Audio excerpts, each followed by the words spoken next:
Hi everyone, my name is Peter. I am the developer of GlosSI and GlosSI, the easy solution for most of your Steam input compatibility issues. Today, I would like to show you how to use GlosSI to get Steam input working with any game that might not support it. I am using a Steam controller today, but everything is the same for any other controller type or even your Windows installed Steam Deck. So first, we're going to head to the download page of GlosSI and get the installer for the latest release.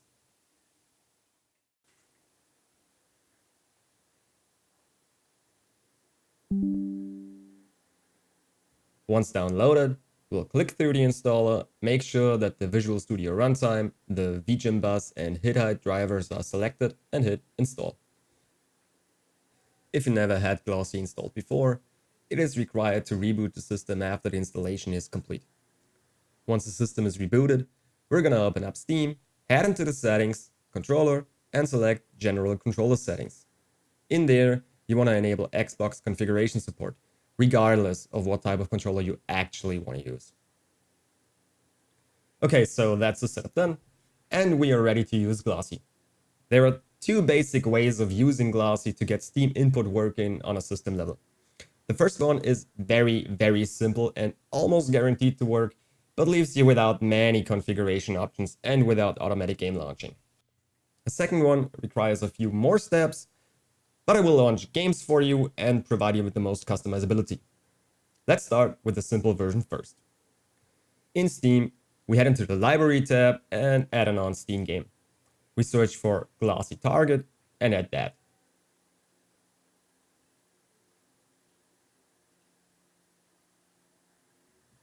Make sure to set up the controller layout for that particular shortcut. Now, if we launch GlosSI Target from Steam, we get the system-wide Xbox controller from SteamInput via GlosSI. From here, we can launch any game or application without Steam and they will work against the controller. I'll quickly show you how it looks on gamepadtester.com. All inputs are recognized. Cool. For automatic game launching and a few more configuration options, there's also the GlosSI config app. Open up the Windows Start menu and search for GlosSI. Open that. Once open, add a new shortcut by clicking the plus button and then select the type of game that GlosSI should automatically launch. So that's UWP for Windows Store or Games Pass, Win32 for any regular old programmer game, and add manually if you want to set up games launching at a later stage or don't want GlosSI to launch anything for you. For this example, I'm going to select UWP and search for Minecraft, as it is one of the quicker loading games for the demo. But this could be any game you have installed. So now we see the configuration interface for that particular shortcut with all the required fields already filled in.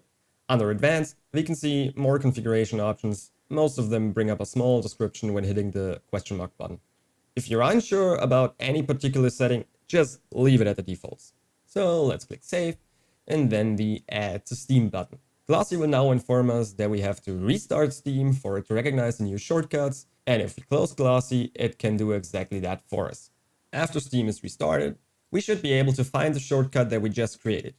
Make sure to set up the controller layout in Steam and then hit play. And there you go. Full Steam input support as well as a Steam overlay in any unsupported game. For troubleshooting and debug purposes, GlosSI also provides its own overlay besides the one from Steam. To open that, all we gotta do is to quickly open and close the Steam overlay. From here, we have most of the same options that we've already seen in the GlosSI config app, but we're able to change and save them on the fly. Okay, so that was pretty much everything you need to know to get GlosSI up and running. I hope this video was useful. Links to download GlosSI as well as to our Discord server are down in the video description.